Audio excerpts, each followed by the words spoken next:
Okay, if you got curly hair, which you surely do or you wouldn't have clicked on this video, I bet there are two things that you are constantly thinking about.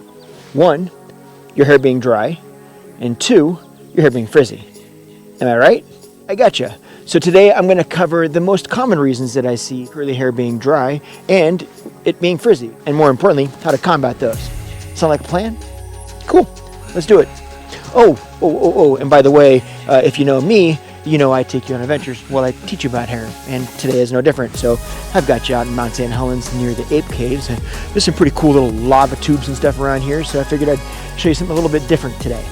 Yes, well again, we talk about hair frizz and dryness. Sound like a plan? Okay, let's hop to it. Okay, the most common and basic reason that your hair is dry is because of the shape. It just so happens that naturally curly or wavy hair, because of the actual shape of the hair strand, the oil at your scalp doesn't transfer down through the midshaft to the ends quite as easily as straight hair, and therefore your midshaft and ends just aren't getting the nourishment that they really need to stay moisturized. Now, unfortunately, there's not really a way that we can address this. This is flat out the way that your hair is built. So now that we have that out of the way and we understand that, we're going to walk through some other less common reasons that your hair may be experiencing the dryness and how to address those concerns as well. So yeah, don't stress out yet. I've got more for you. Let's hop into those. Okay, for this next tip, I feel like you're going to not like me because my first two tips are basically about stuff that you can't change, your actual curl pattern. But stick with me on this one because there is a pro and con to this. Part of the reason that your hair may tend to look drier is because of the way curly hair, the shape of curl, reflects light.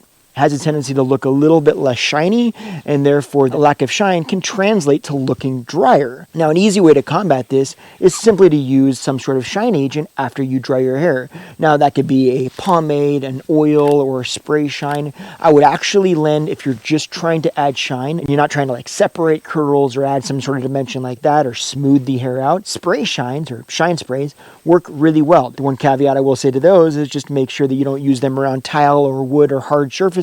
Your floor will become an ice skating rink. You will likely fall, and if you're like me, you'll probably likely break a hip.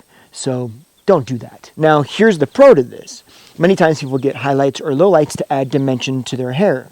Curly hair has a tendency to have some of that dimension already, and when you add lowlights or highlights to it, it really shows off or accentuates that dimension. Now, let's move on to the next tip.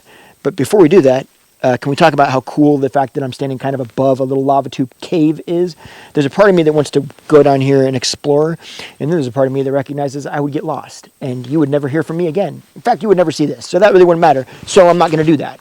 But let's get back to the other tips. Now, the next most common reason that your hair is likely dry is because of the shampoo. It's the pH balance of the shampoo that could be the concern. So the pH balance you're looking for is between 5 and 7. So that's kind of the realm that you want to be in. Now, I know you just asked this question. Well, great. How do I know the pH balance of my shampoo? Because oddly enough, they're not required to put that on the actual shampoo. But nonetheless, an easy way to figure it out is to go to the store and get one of the pH balance tests. It's a little strip that you can buy, and then you take it home and you'll pour a little bit of your shampoo on the test strip and you'll wait, and it'll show you the pH balance of whatever liquid that you're putting on that strip. Now let's move on to the next tip. Okay, to kind of piggyback on the pH balance shampoo thing, another reason that your hair may be dry is because you may be shampooing too often. Because your ends and midshafts are already not getting the moisture they need, that shampooing is actually stripping more of that moisture out of the hair and then causing you more dryness. So if you are in a situation where your scalp gets too oily for you, or you feel like you're using products that at the scalp, when they mix with the oil, they just don't feel good, it's okay to shampoo your hair, but try to just shampoo the roots. So you're just shampooing the area that's causing the problem, your scalp and your roots, and not taking that shampoo through the midshaft and the ends that may already be drier than you need. And last thing you need to do is strip more of that moisture out of those by shampooing it too much. Now let's move on to my next tip about what's causing the dryness, and then we'll move on to talking about frizz. So yes, stick around. Okay, so the next reason that your hair may seem dry is because of color. Now, kind of sounds obvious, right? But you got to pay attention. The type of color you do, meaning if you're going lighter or if you're going darker, is going to play a role in that dryness on two separate levels. You may already recognize that simply the process of lightening your hair is more damaging, and therefore it's obviously going to be a little bit harsher and leave your hair a little bit drier. But beyond that, going lighter also has a tendency to reflect light differently. And that means that your hair is going to tend to look more damaged and look drier even if it wasn't. Whereas on the flip side, darker colors or tones have a tendency to reflect light and make it look shinier, therefore looking healthier or more moisturized. Now, one way to work around this is many times if you want it just to add a little bit of dimension, you're just trying to go a little bit lighter. Well, in that scenario, sometimes actually doing a low light of a darker tone will make your natural color look like a highlight and actually create the dimension that you're looking for, but at the same time leave your hair looking healthier because you're adding depth and dimension and dark color into your hair, not actually adding lighter colors into your hair. This will make your hair overall potentially feel a tiny bit darker as a whole. So if you're trying to get a lighter overall appearance, this may not be a good option, but if you're just trying to add the dimension, it may be the perfect option. So there's that. Okay, with that said, now that I feel like there's something right behind me, okay, there's not. Now, let's go ahead and talk about frizz. Let's see. What does it say? Climb down inside and crawl through the cool, dark interior of tree molds. Yeah. How about, I'm definitely not going to do that. However, what I will do is talk to you about frizz. Hold on.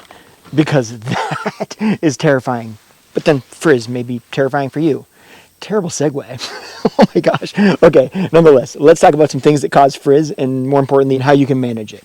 First thing is basically what we've already talked about, and that's the fact that more often than not, curly hair by nature has a tendency to lack some of the moisture. So what you want to make sure is that you're following the steps that I just shared with you to make sure that you're trying to revitalize and add as much moisture as you can back to your hair and mitigate as much of the concern as you can. Then the next thing we have, which I'm sure if you've ever lived anywhere humid or wet, you know exactly what I'm talking about, and that is weather conditions. Humidity, dampness in the air plays a huge role in frizz. And basically what's going on is your hair is trying to equalize the moisture between your hair and outside. One of the things you can do is make sure that you're, again, moisturizing your hair. If your hair has more natural moisture in it, you're not going to have as hard of a time when you go out into conditions or weather conditions where there's more moisture in the air.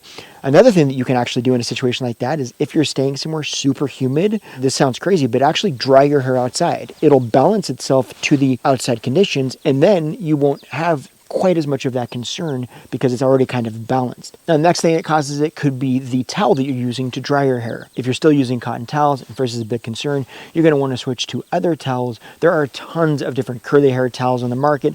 Try to find a curly hair towel or a towel that's more suitable for curly hair, and that will help make a big difference as well. And then the next major components, and I think these are probably some of the biggest causes of frizz, are through the drying process. Now, if you haven't seen my video that I created about how to diffuse dry your hair correctly, because there is a correct way to use a diffuser on your hair, then you're going to want to check that out. It'll be linked at the end of this video. Some of the things that I go over in that are product usage, making sure that you're using the right product in the right way.